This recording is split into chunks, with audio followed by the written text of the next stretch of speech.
Thank you, Meg. That was like a complete introduction to all the points I'm going to make during my talk. So that really helped. So I don't have to explain off-gassing and materials and why we're doing what we're doing. And especially to Michelle and the other speakers, the reason I love this conference so much is we overlap a lot, but it's great because we're making and emphasizing the same points that are super important to preserving our space, race, and cultural heritage. So my focus is going to be on objects at the Air and Space Museum, which I'm going to refer to as the museum or NASM. I know we're in NASA, but every time I say NASM, it's the Air and Space Museum. So I've given this talk in various forms before. I know a lot of you have listened to my presentations, so I tried to change it up a little bit, and hopefully it makes sense. And I really wanted to consider all the aspects of spacesuit conservation and what goes into display in our museum. So the first question I sort of pose is, how do we get from space to the museum? That's one of our biggest questions. And what does that look like along the way? Who contributes to that process? How does a conservator work on space materials and end up with a product that the visitor wants to see in a museum, which is super important, because that's actually why we do our work. So this is one of our new displays in the gallery that I'll get to. This is also one of our new displays. I know that's Buzz Aldrin on the left and Neil Armstrong's spacesuit on the right, but this is our new lunar display in our Destination Moon gallery. So just a little bit of history for you all. In 1967, NASA and the museum formed an agreement that we would preserve all human spaceflight items. Under that memorandum of agreement, all flown items that are no longer useful to the space program would come to the Air and Space Museum for preservation. At that time, there was a lot of interest in the space program, so between 1967 and 1974, when the Apollo 11 lunar suits arrived at our museum, a lot of the stuff was immediately sent out on loan, some of which you'll see here in the Space Center Houston. Because we didn't really have room, like other museums, for all of the items in our collection. So in 1976, we opened up our Washington, D.C. museum, which is currently, for those of you that have not been there in a while, under renovation.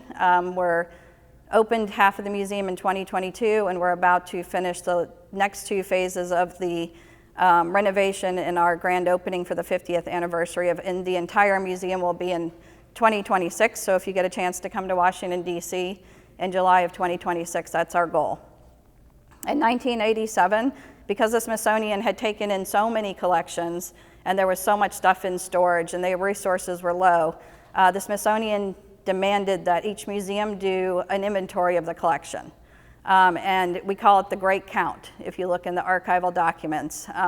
So it's something to look out for because they were sort of reassessing at that point what we could keep in the collection and what was important to our collection, and then also why we had so many items. In 1999, this is where I sort of enter the picture. I started on a project that I'll explain in a little bit more detail called the Save America's Treasures Project, where we focused research on the spacesuit collection in particular. And then in 2015, we agreed to do the first Smithsonian Kickstarter campaign to conserve, digitize, and display Neil Armstrong's spacesuit by the 50th anniversary. So it had been taken off display during the initial research project in 2006. And for 13 years, I studied the materials, as Meg has just really emphasized, what we needed to do to put it back on display and how long that display could go up for. And then in 2022, we opened Destination Moon on the first half of our renovation with 5 spacesuits, including Alan Shepard's spacesuit, Neil Armstrong's spacesuit, and then 3 Apollo prototype suits.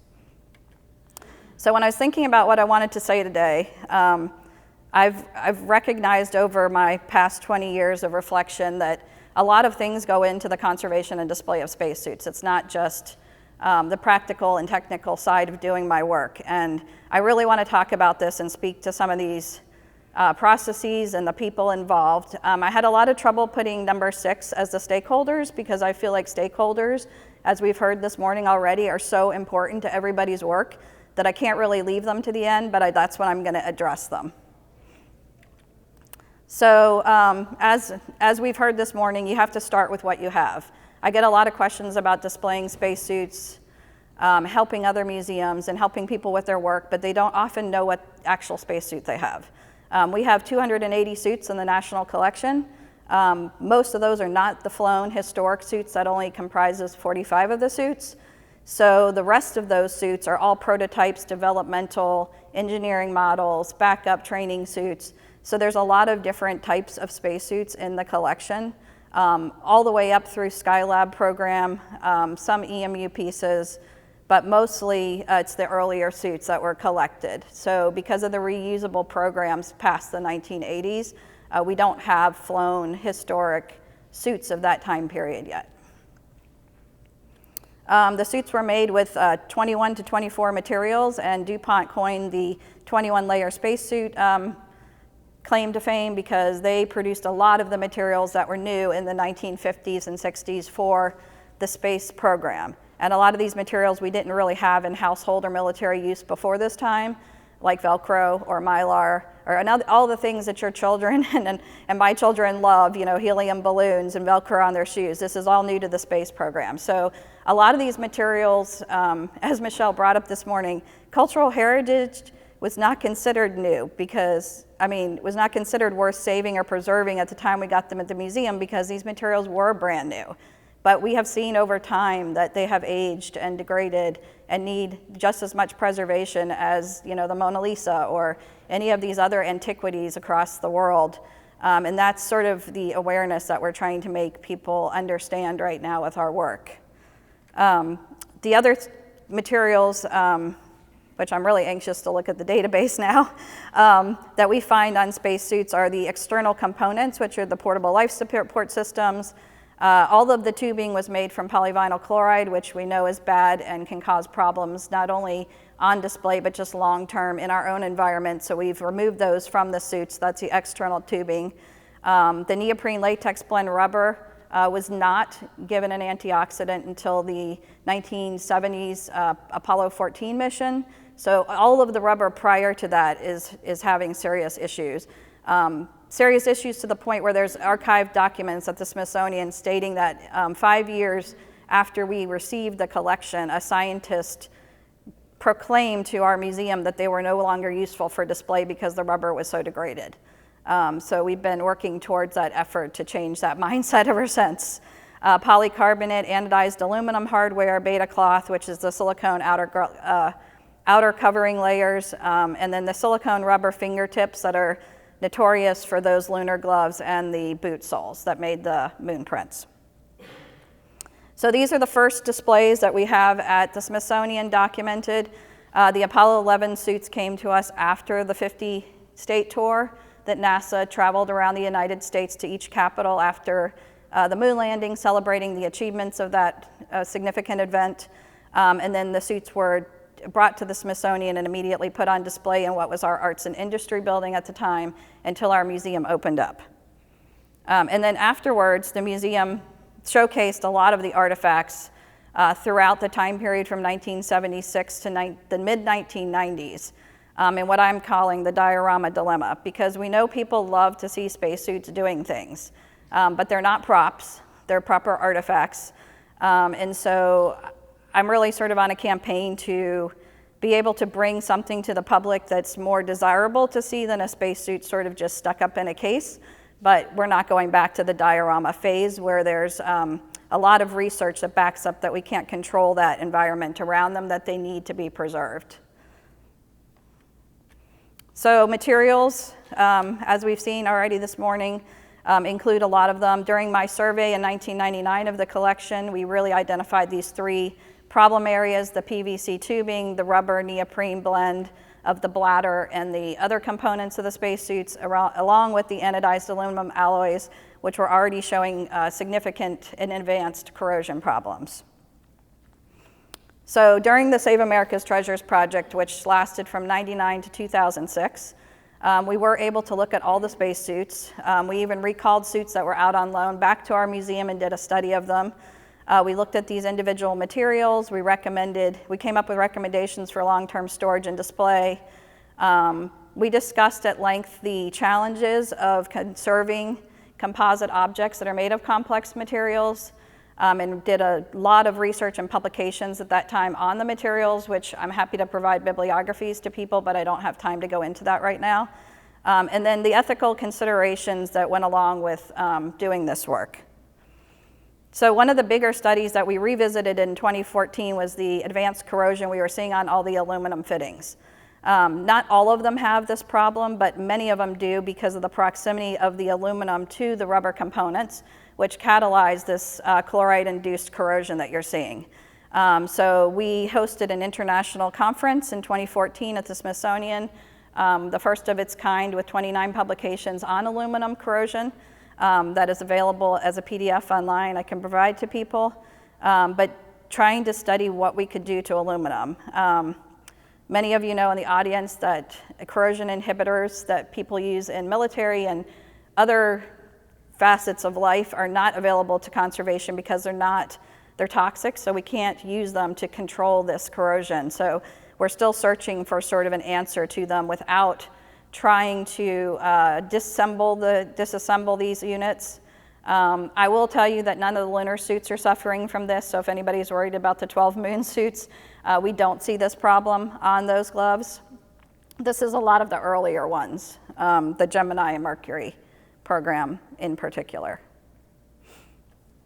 So we wanted to first look at the entire collection and see what we could do to try to preserve as many suits as possible, not just the ones on display. So we focused most on storage, like what could we do in storage to improve the conditions and really holistically look at the collection and make sure that, you know, we were providing the most for, you know, like every other museum is suffering from resources, funding, time, maintaining this and making sure that all of the suits are preserved, not just the one that we want on display. So we, as part of our grant, we reorganized the storage, which is the shot on the right, and came up with recommendations for the environment. Since this time, we have been able to rehouse the entire collection in a vault at the Udvar-Hazy Center, which is our Chantilly location, our museum. And we have set the environmental controls, the access to the collection, ventilation in the collection, all the things that really help these materials survive, and they've been stable for now 10 years. We can't let people into that vault, however, because it's strictly controlled, and we are trying to make sure that the items are preserved. So I just have a quick little video that the Discovery Channel did because we allowed them to go in once to the space to actually produce the B-roll so you all could see inside that storage area really quickly.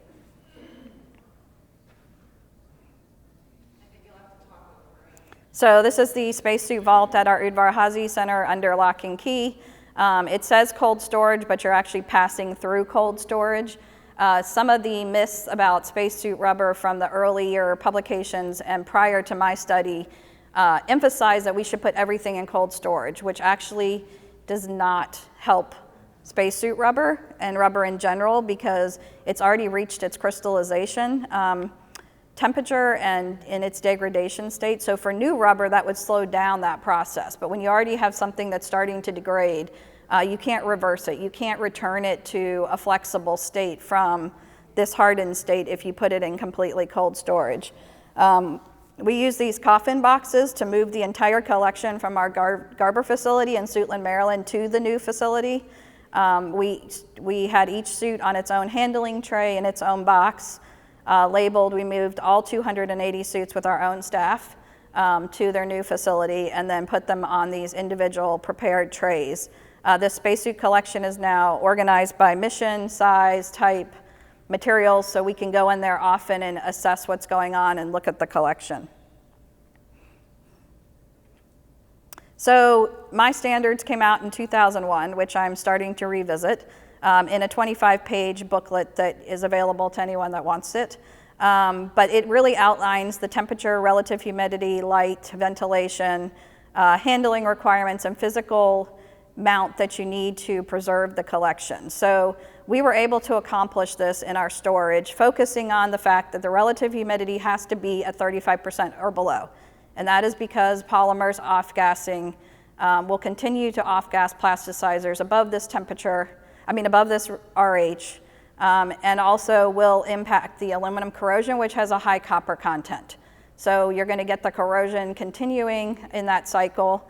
The plasticizers having a trouble regulating that, and that really is one of the key pieces, along with ventilation, because they are continuing to off-gas even 50 years later. So you have to move those materials out of your storage or display space to another place so they're not continuing to build up. And the handling. People are really hard on collections because you want to use them, research them, put them on mannequins for display, et cetera. And all of that handling can stress all of these polymer materials pretty significantly through mechanical stress. So the question becomes, in my world, then how do we get that storage environment into a display case so we can continue to display these for the public, which is our goal, and make sure that they're accessible in that way and that we're not limiting the collection from people, but not reaching the question that I'm going to address at the end is what happens when a spacesuit can no longer be displayed, which is not what we want to have happen as a museum community. As a conservator, I'm conflicted because of course I want to put them away to preserve them, but there are all these pieces that come together. So we built a case for Neil Armstrong's spacesuit with this in mind, and have accomplished some of that, but it has been challenging at best, and getting cases to operate with this ideal environment is complex, and you have to have the right people, the scientists and the conservators and the exhibit fabrication people and all those wonderful colleagues I work with at NASM in place to do this, and then be able to maintain it. That's the main thing. One of the most challenging parts of displaying a spacesuit is the mannequin process, because they're a sealed system. They don't dress like a garment. So for a textile conservator, you're used to putting something on a mannequin. You build the mannequin inside. It has to have enough support to hold 80 to 100 pounds, stand upright on its own, and they weren't made to ever stand upright in gravity. So even when you see the pictures of people on the lunar surface, they're sort of leaning forward. You don't want that on your display.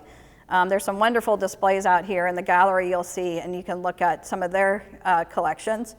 And just look at the materials and think about what I'm saying and see how difficult the process is to that. So we went away for a long time to having suits have an external frame, but we realized a couple years ago that we really need to have that to support the spacesuit and take the weight off the materials. So we've gone back to using that fabricated frame to do this.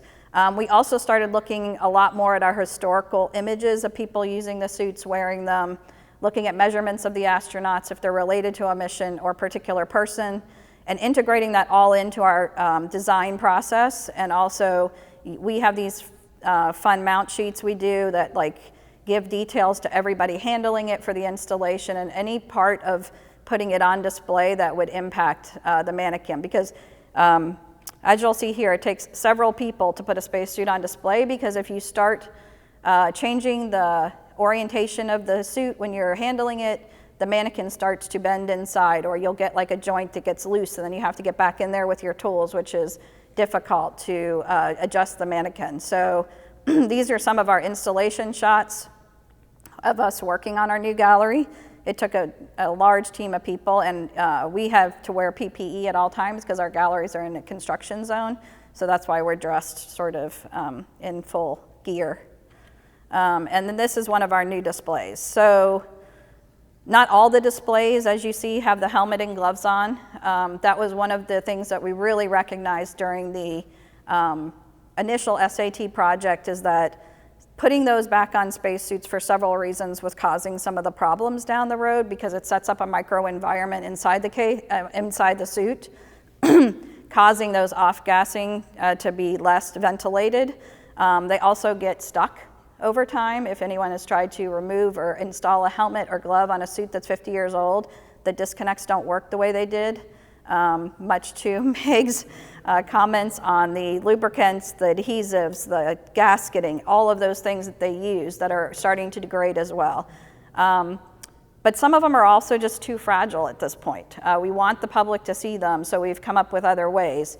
The Shepard and Armstrong suits, we integrated a system in our mannequin making where, to you all, when you see the picture, like the one of Shepard here in the middle, it looks like the helmet and gloves are on the suit, but they're actually spaces that we left and used a mannequin process, a magnet system, to leave space between the actual neck ring and the helmet and the gloves and the arm.